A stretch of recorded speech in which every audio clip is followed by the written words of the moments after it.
আরে স্বৈরাচার তো বিদ্যুৎ দিত, মানুষও মারত, তারা বিদ্যুৎ দিত, আপনি তো বিদ্যুৎ না দিয়েই মানুষকে মেরে ফেলতেছেন। ছাত্র রাজনীতি নিয়ে এর প্রেক্ষিতে পিছনে দাঁড়িয়ে আপনারা যে ব্যর্থ রাষ্ট্র কায়েম করতে চান, আপনারা চাঁদাবাজি করছেন, আপনারা বিদ্যুৎ দিতে পারছেন না।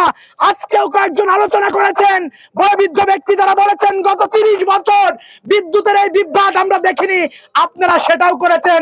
আরে স্বৈরাচার তো বিদ্যুৎ দিত, মানুষও মারত, তারা বিদ্যুৎ দিত, আপনি তো বিদ্যুৎ না দিয়েই মানুষকে মেরে ফেলতেছেন।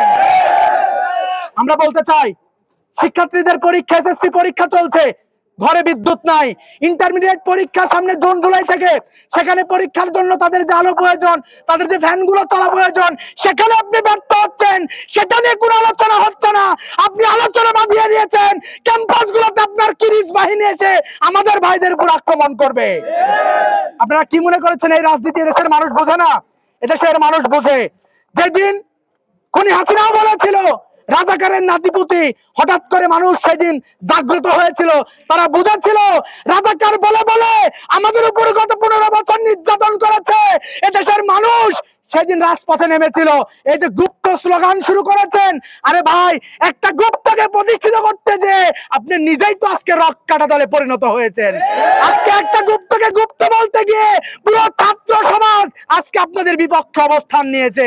আমরা সাবধান করছি, আমরা অনুরোধ করছি, এই রাজনীতি বন্ধ করেন।